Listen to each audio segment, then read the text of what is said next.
And welcome back into American Agenda. During his visit to the New York Stock Exchange, President Trump was asked about crypto.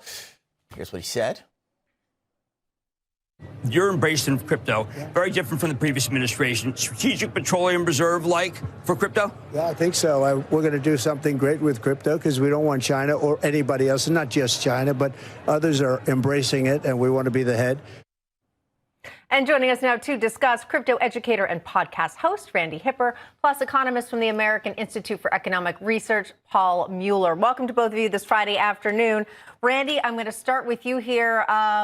Seems like crypto is going to take on an entirely new presence in our country once Donald Trump is back in the White House, something that maybe people wouldn't have expected. Of course not, because this is not something that's exactly traditional. This is a new asset class, and you can't say it's exactly new. It's been around for 16 years, but new to the masses. If you look at all of these other countries, it's not just China, it's other countries that are saying, hey, wait, this is something valuable. It's rumored that the United States is going to hop on this train. We should too. Like I said, Bitcoin's inevitable. It has a finite supply of 21 million under strategic Bitcoin reserve. We'll own 1 million out of that 21 million Bitcoin. This is a scarce asset that people are going to want to have. Paul, when he talks about China getting ahead or Russia getting ahead, what would that look like?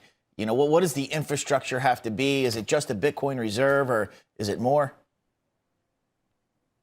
Yeah, I think what he's speaking to is the broader regulatory regime for crypto. So, the cryptocurrencies, Bitcoin is the most well known, but of course there are thousands, and there's a component in a lot of different ways. And the thing that was really a concern over the past several years is that the U.S., because of a hostile regulatory environment, was going to fall behind on the technological development, building these blockchains, building these systems. China has very cheap energy. They seem to be very interested in helping people develop that space in China. And so I think what President Trump is signaling here is he's saying that the U.S. is open for business in the crypto markets. Interesting. Also, Randi, it isn't just the federal government under Trump that wants to create a strategic Bitcoin reserve. Yesterday, a Texas representative entered a bill into the legislature to create a strategic Bitcoin reserve for his state. We're hearing other states may follow suit. Tell us about it. Oh, this is absolutely amazing because people paying their taxes and fees or having donations sent in crypto just goes to show how much it's wanted, how much it's needed. Even Pennsylvania is looking to allocate a few percent of their billions of dollars of state funds to allocate for Bitcoin and to have it as a reserve. So this is something that obviously there's FOMO for, fear of missing out. It's going to happen at the city level, the state level, and even the federal level as we need to pave the way. The states are the people. The people need to speak, and they're doing it now. You even see Vancouver wants to hop on this wave and be a Bitcoin-friendly city as well. This is the first of many, and I wouldn't be surprised if all 50 states are going to have a Bitcoin strategic reserve. Yeah, I think Miami, actually, the city of Miami wanted to a couple years ago before this exploded. Paul, last 30 seconds to you. Yeah, I think I have a slightly different take. I mean, what I would recommend for governments, I would caution governments putting lots of money into Bitcoin or the cryptocurrencies. I do think they should be thinking about accepting crypto in terms of payments for taxes, thinking about how this new technology is going to affect what they do.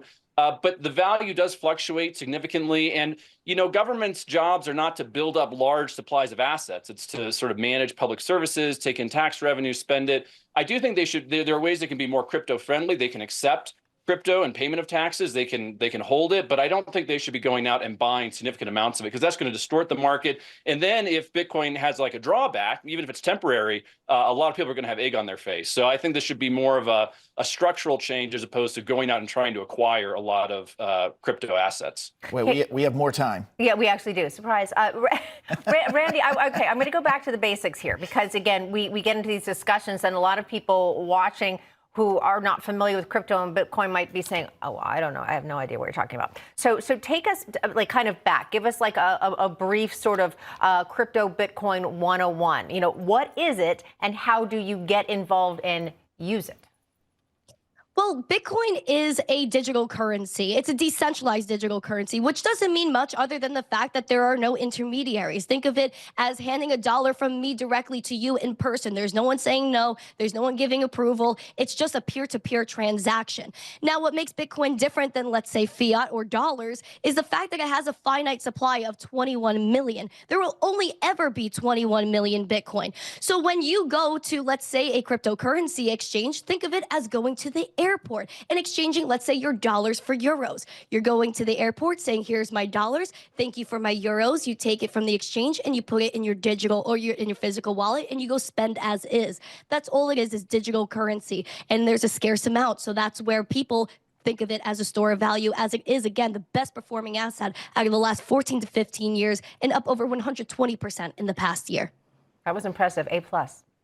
She's good at that. That's very, why very she good. is our guest. It's fantastic. Yeah, Randy. Paul, you as well. No, Randy, Paul, great. Again, I always say I learned so much from both of you. Thank you so much. Thank you. Thanks. All right, and stay with us because the second hour of American Agenda, the Friday edition, starts right after this.